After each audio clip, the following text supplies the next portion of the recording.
Are conspiracy theories really even theories?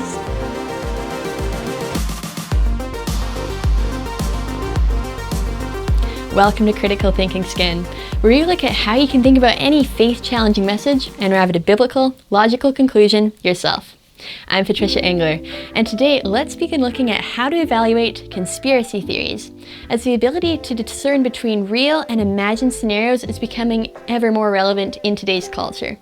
Proverbs 22:3 states, "The prudent sees danger and hides himself, but the simple go on and suffer for it." So where there are real causes for concern, we want to be informed about them to respond biblically and logically. However, Proverbs 14:15 also observes, "The simple believe everything, but the prudent gives thought to his steps."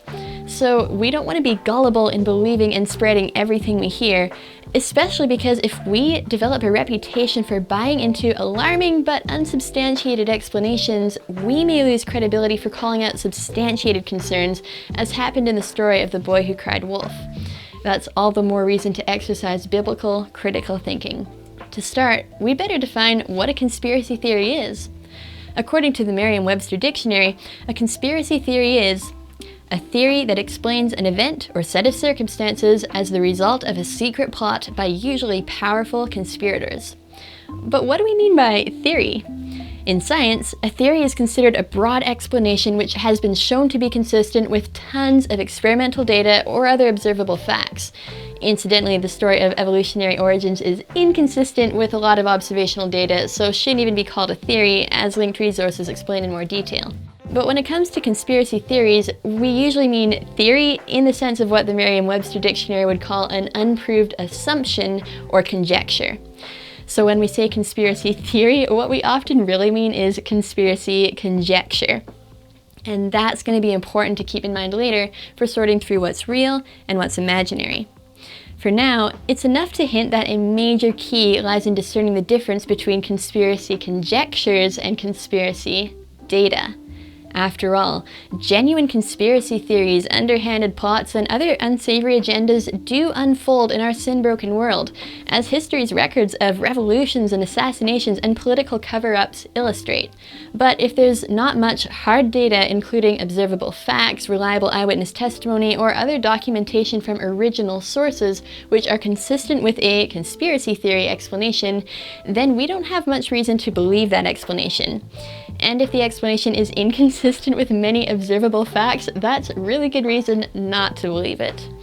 Even if some limited facts are consistent with a conspiracy theory, the conspiracy theory is likely only one interpretation of those facts.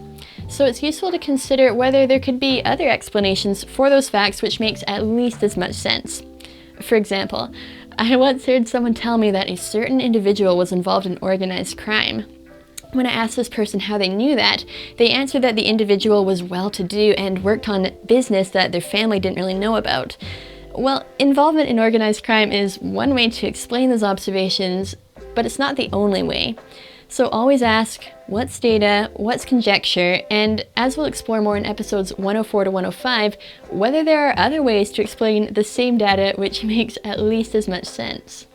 If these steps sound suspiciously identical to the ones required for critical thinking check number 6, check the interpretations, that's because they are. Now, even when conspiracy conjectures are not necessarily the most reasonable interpretation of data, why might they still sound persuasive?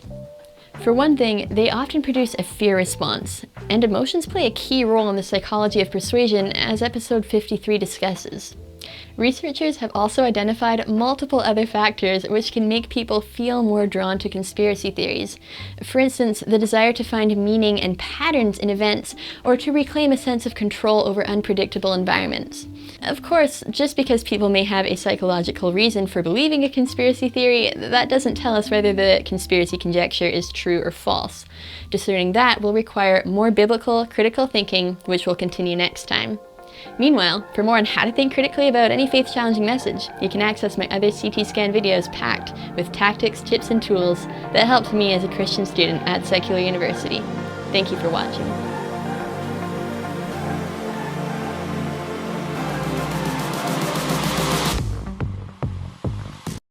Hey, Patricia here. Just letting you know that if you're appreciating this content, you can find much more at answersingenesis.ca.